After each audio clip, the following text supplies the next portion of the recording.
नेपाल में विनाश लीला से कैसे भारत भी दहला। जी हां, नेपाल में बाढ़ की खौफनाक त्रासदी से हमारा पूरा देश सिसक रहा है। दहशत की बात तो यह है कि मौत का आंकड़ा लगातार बढ़ रहा है। 350 के आसपास शव अभी तक बरामद हो चुके हैं। तो आज हम आपको नेपाल की त्रासदी का सबसे डरावना सच दिखाएंगे। तो हम आपको यह भी दिखाएंगे कि कैसे नेपाल की इस त्रासदी को भारत भी झेल रहा है।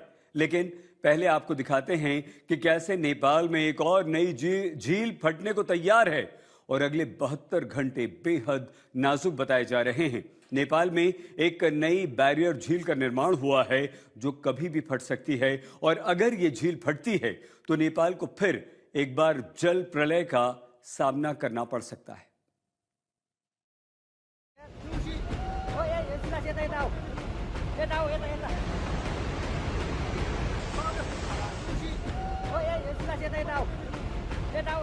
तिब्बत से विनाश लीला ने जो तबाही मचाई है, ऐसा लग रहा है कि नेपाल को तहस नहस करके रख दिया है।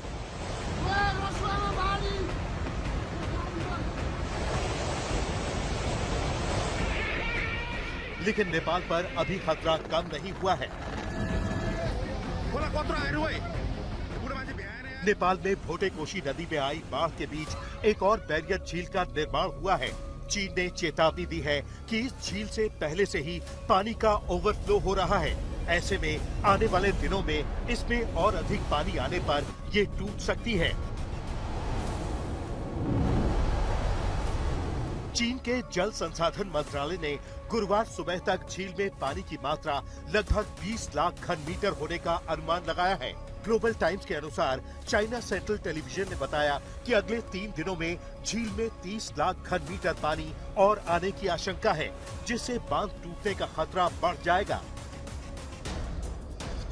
काठमांडू पोस्ट के मुताबिक नेपाल में छोचेन खोला और पुरेपु सांगपो नदियों के संगम के पास ये झील बनी है। चीनी अधिकारी इस झील पर कड़ी नजर बनाए हुए हैं और बांध टूटने की स्थिति में संभावित परिणामों का आकलन करने और आपातकालीन बचाव कार्यों में सहायता के लिए तैयारी कर रहे हैं।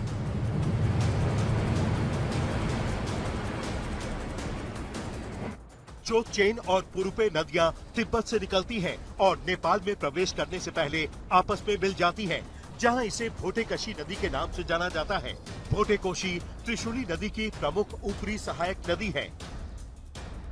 ये चेतावनी नेपाल चीन सीमा से लगे क्षेत्रों में अचानक और भीषण बाढ़ आने के एक दिन बाद आई है।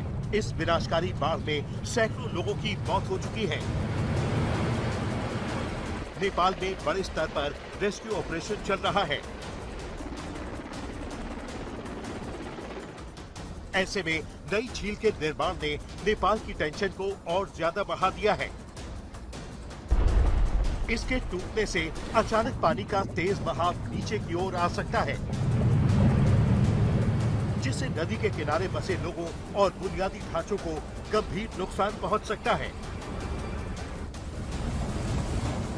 आज तक ब्यूरो।